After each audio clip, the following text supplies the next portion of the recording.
1798 он Италийн аян данд гайхамшигтай ялалт байгуулсан залуу генерал Наполеон Бонапарт Францын хамгийн алдартай хүн болжээ. Харин Францын хамгийн том дайсан нь англи хэвээрээ байв. Европ даяар Наполеон англи руу довтлохоор бэлтгэж байна гэсэн цуу яриа тарьжээ. Францын эрэг дагуу олон мянган цэрэг төвлөрч усан цэргийн бэлтгэлч идэвхтэй явагдаж байв. Англичууд ч Наполеон удахгүй Ла-Маншийн хоолыг гаталж эх оронд нь халдна гэж итгэж байлаа. Гэвч энэ бүхэн ердөө төөрөгдөл байв. Наполеоны жинхэнэ бай Англи биш, харин Египт байжээ. Яагаад Египт вэ?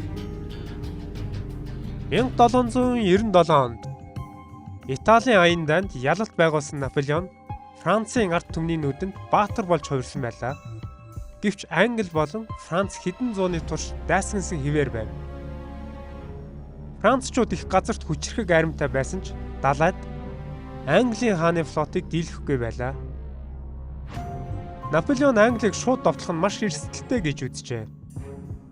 Харин Английн түүхийн эдийн нийлүүлэгч баялаг болох энэтхэгтэй холбогддог худалдааны замыг тасалж Английн эдийн засгийг сөхрүүлж болно гэж тооцсон байна. Тухайн үед Европоос энэтхэг рүү хүрэх хамгийн богино зам Египтээр дарин өнгөрдөг байлаа. Египтийг эзэлж чадвал Франц Английн худалдааны гол судсыг атгаж цаашлаад Францчууд энэтхэг хүрэх замаа нээх боломжтой байв. Тиймээс Наполеон Египтийг эзлэх төлөвлөгөөгөө боловсруулжээ. Гэхдээ эхлээд англичуудын анхаарлыг өөр тийш нь хандуулах шаардлага байв. Ингээд тэр Англи руу довтлохоор зэхэж байна гэсэн худал мэдээллийг зориуд тараасан юм. Үр дүнд нь Английн флот Ла-Маншийн хоолой болон Атлантын далайд хүчээ төвлөрүүлжээ. Харин Наполеон газар дундын тэнгисийг чиглэн хөдөлж эхэлсэн байна.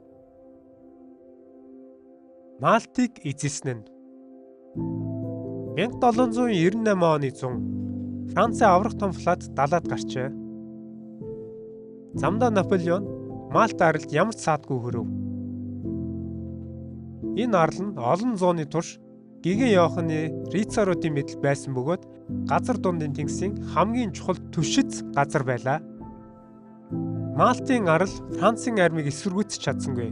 Хэдхэн өдрийн дотор Малт бууж өгч Наполеон арлыг эзэлжээ. Үүний дараа Францын флот Египтийг чиглэн хөдөлсөн байна. 1798 оны 7 дугаар сарын ихэр Наполеон Александра хотын ойролцоо газарджээ. Египтийг захирч байсан мамлюкууд Францын айрамтай тулалдахаар бэлтгэж эхлэв. Пирамидын тулалдаан 1798 оны 7 дугаар сарын 21 Каир хотын ойролцоо 2 том айрам тулгарчээ. Мамлюкууд олон зууны турш Египтийг захирсан дайчин язгууртнууд байв.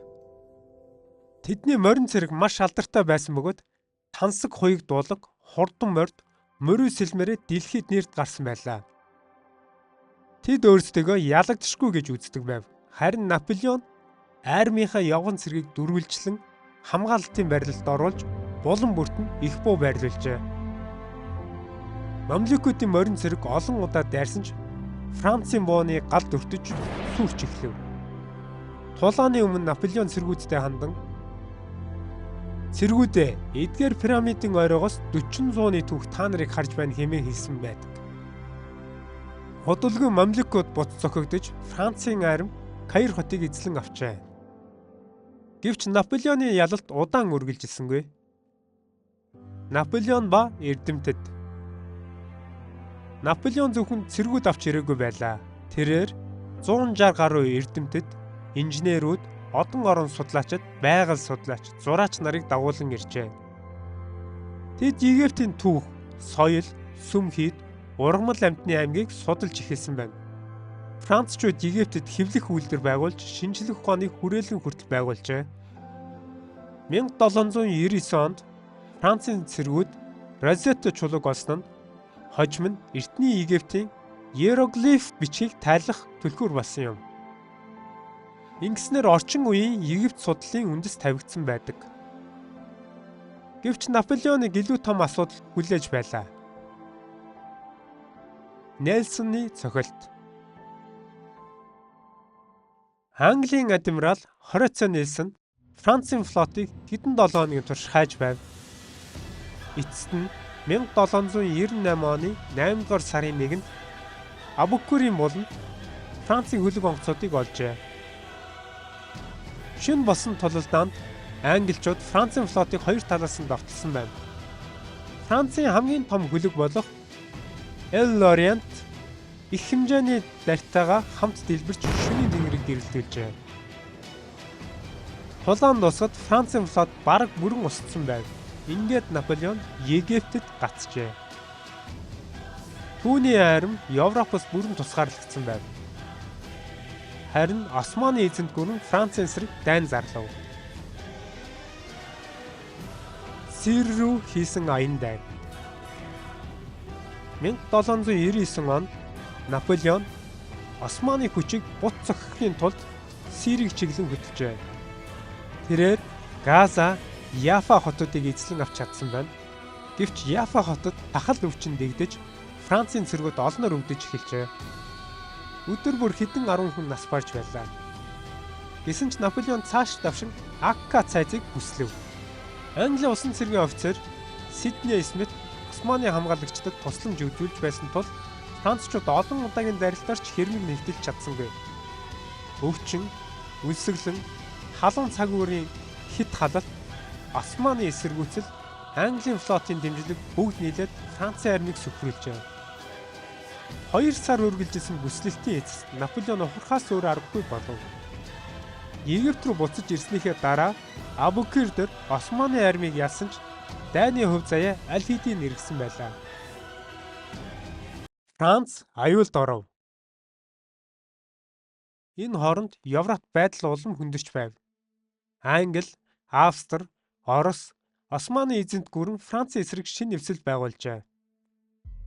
Франц Италид эзэлсэн газар нутгийнхаа ихэнх хэсгийг алдаж эхлэв.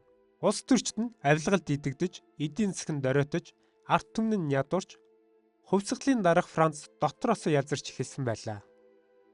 Хаант засгийг сэргээхийг хүсэгчид ч олширч байв. Наполеон Египтэд үлдснээр бүх нэр хүндээ алдаж мэдгэр болжээ. Тиймээс тэр хамгийн эрсдэлтэй шийдвэр гаргасан байна. Франц руу буцсан нь. 1799 онд Наполеон цөөн нөхдийн хамт Египтээс нууцаар хөдөлжээ. Тэр өөрийн армийн ихэнх хэсгийг Египтэд үлдээсэн байна. Английн флот газар дундын тэнгист эргүүл хийж байсан ч азар Францын хөлөг тэндээс бултаж чаджээ. Наполеон Францад ирэхэд арт түмний түүнийг баатар мэд ухтан авсан байна. Италийн ялалтуудыг хүмүүс мартсангүй. Цэргүүд нь ч түнд үнэн чивээр байв. Улс төрчдийн зарим нь ч Наполеоныг дэмжихэд бэлэн байлаа. Харин Францад хүчтэй удирдагч хэрэгтэй байсан юм. Ингээд Наполеон эрх мэдлийг гартаа авахар шийджээ. Төрийн эргэлт. 1799 оны 11-р сар. Якобинчууд төрийн эргэлт хийх гэж байна гэсэн цуу яриа тарав. Үүнийг далимдуулан Наполеон Парисын бүх цэргийн удирдлагыг гартаа авчээ. Тухайн үеийн Францыг директор хэмээх 5 хүн удирдах байв. Тэдний 3 сайн дураараа огцорсон бол үлдсэн 2 нь баривчлагдсан байна. Гэвч хамгийн том саад нь 500-ийн зөвлөл байлаа. Наполеон тэдний өмнө шин засаг байгуулахыг шаардахад төлөөлөгчд дуурлан, дарангуйлагч үндсэн хуулийг хамгаал хэмээн орилжээ. Зарим нь түүн рүү дайрч бүр амь насанд нь хүрэхийг оролцсон гэдэг. Наполеон нарийнхийн танхимаас гарч чадсан байна. Харин түүний дүү Люсien Бонапарт 500-ийн зөвлөлийн дарга байлаа. Тэр цэргүүдэд хандан хитэн итгээд миний ахыг алах гэж оролдлоо хэмээн мэдэгдэв. Удалгүй генерал Мюретийн гранатчид танхимд орж төлөөлөгчдийг хүчээр тараажээ. Ингэснээр Францын хувьсгалын үе төгсөж Наполеоны ноёрхол эхэлсэн юм. Наполеон бүх эрх мэдлэг гартаа авч тэргүүн консул болов. Харин хэдхэн жилийн дараа өөрийгөө Францын эзэн ханд өргөмжлөх болно. Египтийн аяндан цэргийн ажиллагааны хувьд бүрэн амжилт байсангүй. Францын флот устж Сирийн аян дайн бүтлгүүтэж мянган цэргүүд Египтэд үлдсэн юм. Гэвч энэ аян дайн Наполеоны нэр хүндийг унагсангүй. Харин ч түүнийг Францын удирдагч болох замд хүргэжээ. Мөн Розетто чулуу олдсноор Египт судлалын шинжлэх ухааны үндэс тавигдсан байна.